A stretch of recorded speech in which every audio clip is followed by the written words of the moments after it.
É de Sócrates, e como ele não deixou nada registrado, quem registrou foi o seu discípulo, Platão.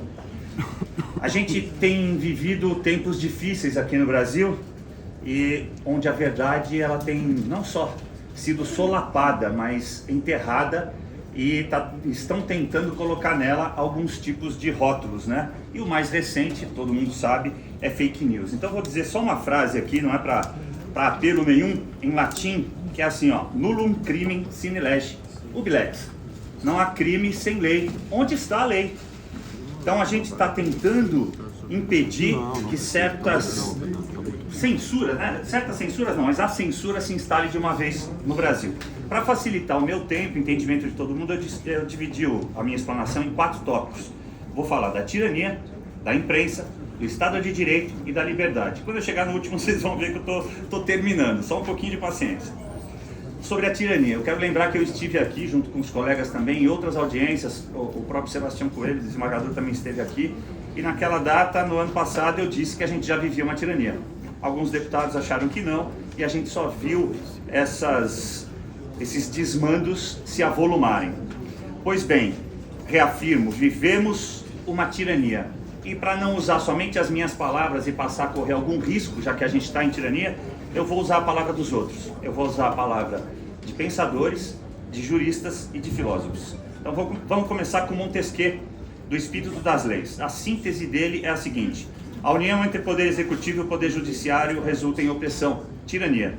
E ele continuou no mesmo livro: existem 2 tipos de tirania: a real, que consiste na violência do governo, e a tirania de opinião, quando os governantes estabelecem o que contraria a maneira de pensar de uma nação. Só vou lembrar a todos que isso aqui foi escrito em 1756. Parece que o ser humano não aprendeu nada de lá para cá. Dado o conceito, o fato é que o governo está caçando quem se atreva a falar a verdade. Timothy Snyder desenvolveu em seu livro intitulado Na Tirania, 12 lições do século XX, conceitos para que as populações pudessem entender alguns sinais e lutar contra a tirania. Eu só selecionei 3 para vocês verem como o Brasil já perdeu tempo e muito provavelmente perdeu mais lições. Evitar a obediência cega, defesa das instituições, perigo de um partido de Estado. Bom, eu quero crer que esse último não exista no Brasil, mas ele existe num país da China que tem comunicação muito próxima com um partido daqui. Eu só vou me ater à primeira lição, obediência cega, e vou ler um trechinho de um jurista francês chamado Etienne de la Boëtie, que escreveu isso que eu vou dizer em 1550. Abro aspas: que vício horrível é esse, um número infinito de cidadãos não apenas obedecendo, mas servindo, não apenas sendo governados, mas tiranizados, sem propriedade, sem paz, nem filhos, nem a vida própria. Fecho aspas. Fique em casa, economia a gente vê depois. Tome vacina, é para o seu próprio bem. Tome vacina, é para o bem dos outros. Tome vacina ou você não vai no mercado, no banco, no aeroporto, não vai ter emprego. Isso só aconteceu, e eu posso dizer que eu sou um estudioso da Segunda Guerra Mundial, em 1935, chamada Leis de Nuremberg, onde a quantidade de sangue de uma pessoa poderia determinar se ele era cidadão alemão ou não. E eu vou cortar esse pedaço aqui, eu quero mostrar para vocês que eu tirei. Não é para minha segurança, porque eu não temo pela minha segurança. Eu temo pelo julgamento que ainda os meus clientes vão passar. Eu só quero pedir a todos, como eu disse lá em cima no privado, vou falar no público, que todos investiguem a DPF 519 de 2018. Ela guarda muitos segredos de tudo isso que está acontecendo agora. E o mesmo relator está nos processos, nos inquéritos. O que eles não têm conseguido esconder, mas continuam tentando, como eu disse, é a verdade dos fatos.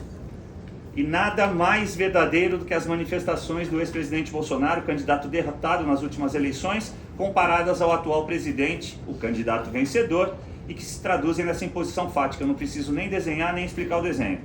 E para finalizar esse primeiro tópico, eu vou trazer uma outra frase para tentar ajudar esse mandatário que está aí. A frase é de Nicolau Maquiavel. A primeira parte é minha. Ao invés dele se preocupar e perder o sono por causa de um cavalo caramelo em cima do telhado, ele deveria ouvir esta frase: príncipe que não tem público ou o tem como inimigo, não tem como estar seguro. Quanto maior a sua crueldade, mais fraco o seu regime se torna.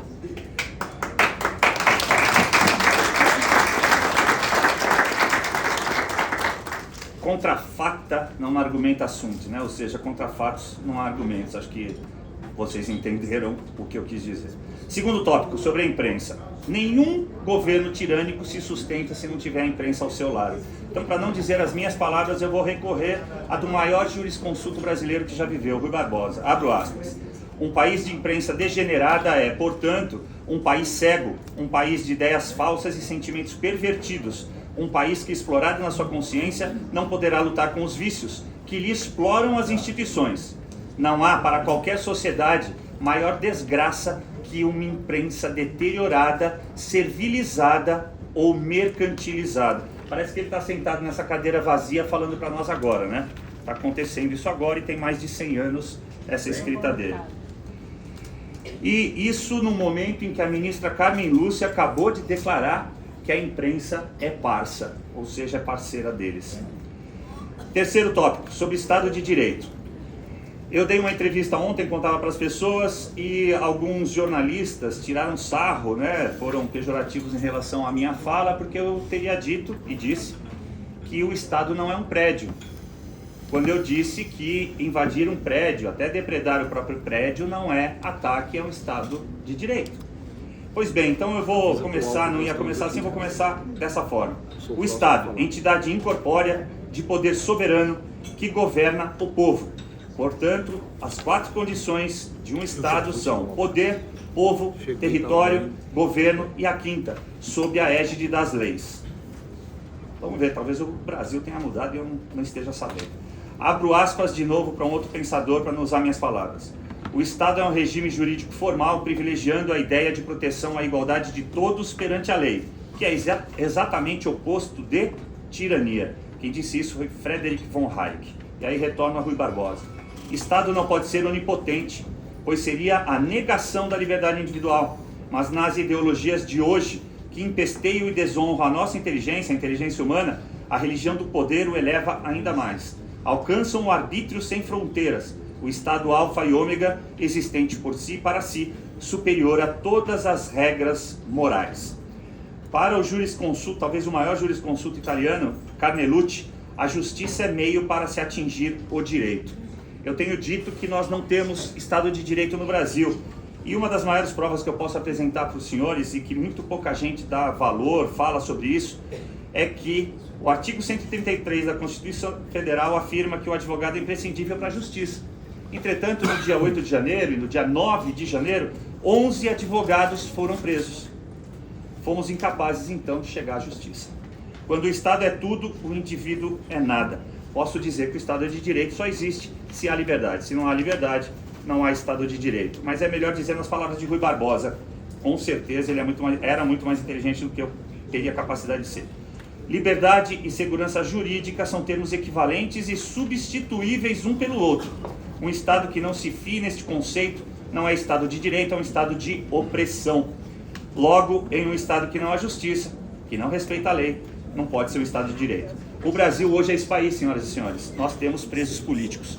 Onde não há justiça, como eu disse, não há Estado de Direito. E vamos ao último tópico, liberdade. Se um homem nasceu livre, deve governar-se. Se ele tem tiranos, deve destroná-los.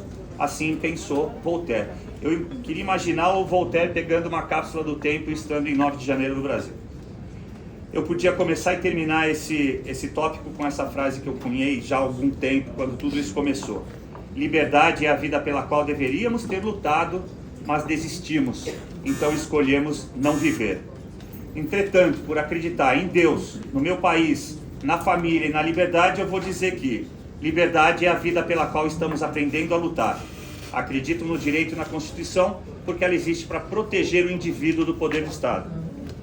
Direito de manifestação e livre expressão de pensamento são garantias constitucionais do Brasil.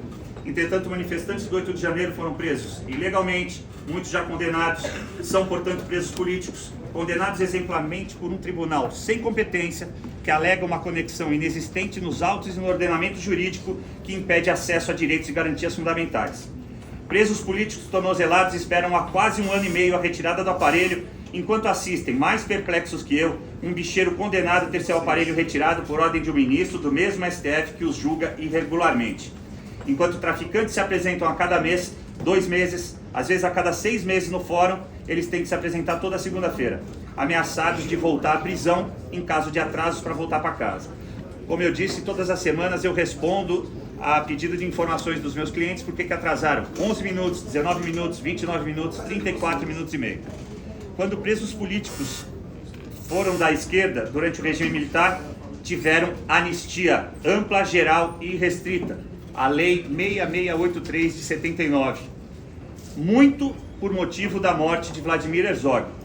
Referente a 8 de janeiro, faleceram Clériston Pereira, Éder Parecido, Giovanni Carlos, Antônio Marques e, mais recentemente, Kleber Freitas, que foi encontrado morto em casa por provável suicídio que a polícia investiga. Tivéssemos contagem pública de votos, garantindo o respeito ao princípio constitucional da publicidade, princípio regulador da administração pública, o ato jurídico do escrutínio de votos teria sido ato jurídico perfeito. Não teríamos o 8 de janeiro, porque a resignação do povo se deu pela contagem secreta de votos. Não podemos continuar a luta deixando patriotas pelo caminho. Não podemos viver sabendo que há presos políticos no Brasil. Temos pela frente a reconstrução do Brasil, senhores, e ela já começou. A demonstração de solidariedade do Brasil diante da tragédia do Rio Grande do Sul se revela uma grande oportunidade de pôr fim à servidão. O povo brasileiro e sua demonstração de solidariedade é oportunidade única, assim como a Operação Dínamo, ocorrida entre maio e junho de 1940, diante da incapacidade do Estado, Winston Churchill conclamou os civis que se apressaram a salvar mais de 338 mil soldados na praia de Dunkirk, na França, utilizando todo tipo de embarcação. No Rio Grande do Sul, a população se lançou literalmente às águas, sem medo, sem pensar, de caiaque, colchão inflável, barco, jet ski, bote, até mesmo geladeira vazia, qualquer artefato que boiasse. Isso prova a coragem do brasileiro. Enquanto isso, a inoperância dos governos municipal, estadual e federal demonstrava toda a sua incapacidade. A reconstrução da nação, como eu disse, senhores, já começou. Civil salva civil, cidadão não solta a mão de cidadão. A reconstrução do Estado de Direito passa pela reconstrução política e ela acontece aqui dentro, senhores. A reconstrução política consiste em fazer justiça quando ela não há mais. Dar liberdade aos presos políticos. Anistia já. O PL 5793 de 23 está aqui na CCJ e clama aos senhores parlamentares para que ela seja pautada, aprovada e encaminhada para o rito legislativo das duas casas. A liberdade dos presos políticos será o farol que iluminará o nosso futuro e nos guiará no caminho da redenção. Muito obrigado.